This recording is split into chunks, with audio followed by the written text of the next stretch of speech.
So Much Life Left Over by Louis de Bernières, read by David Sibley and Avita J. Chacun de nous a sa blessure, son coin de paradis perdu, son petit jardin défendu.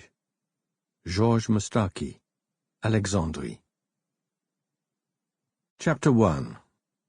Gun Snap. The crackle of gunshots bounced between the mountainsides, the percussion fading with each return of echo. Daniel Pitt and Hugh Bassett sat side by side on a small level patch, playing gun snap. They had on the table before them 2 decks of cards, a box of ammunition, and 2 Mark VI service revolvers. 15 yards away was a gibbet with 2 rows of 6 tin cans suspended from it on pieces of string. The idea was to be the first person to put a bullet through every can. Sometimes, for a change, they went down to the valley, threw bottles out into a lake, and sank them with rifles. These were fine ways for 2 old fighter pilots to pass the last hour of the day, as the mist rose up and supper was cooked in the bungalows. Daniel Pitt and Hugh Bassett suffered from the acidity of not being at war. Even in a land as beautiful and surprising as Ceylon, they missed the extremes of experience that had made them feel intensely alive during the Great War, in spite of its penumbra of death. Neither of them missed the killing, and if they went out after duck or small game, they never returned with more than their families could eat. They had both many times seen the way in which the light suddenly goes out of a man's eyes as he passes out of the world, and it was just the same with an animal. There was no longer any triumph in the kill. The guilt was as intense as it had ever been, but still they yearned for the passionate oblivion of the hunt.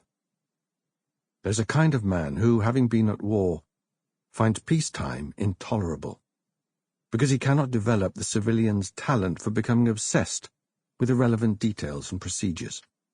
He hates the delays and haverings, the tedious diplomacy, the terrible lack of energy and discipline, and above all, he hates the feeling that what he is doing is not important.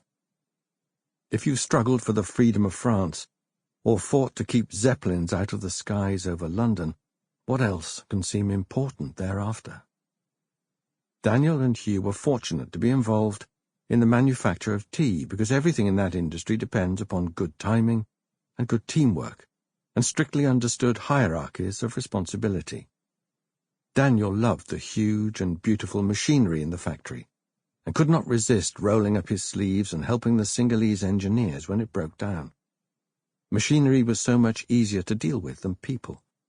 There was always a precise set of reasons why a machine may not be working, and there were always completely logical solutions.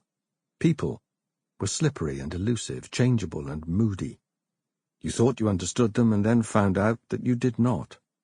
You thought they loved you, and then they suddenly turned spiteful or indifferent.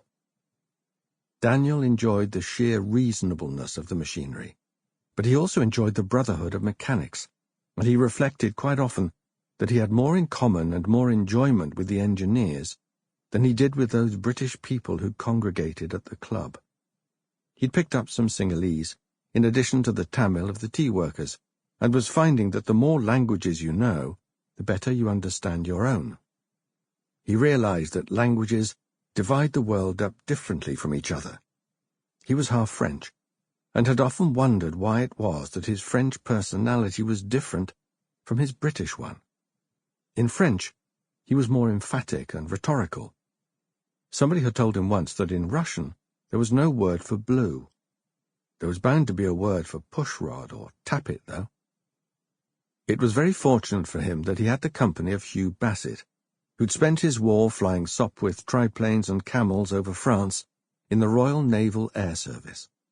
The RNAS had been operating out of airfields alongside the Royal Flying Corps, and they had an inexhaustible amount to talk about, to mull over, to repeat.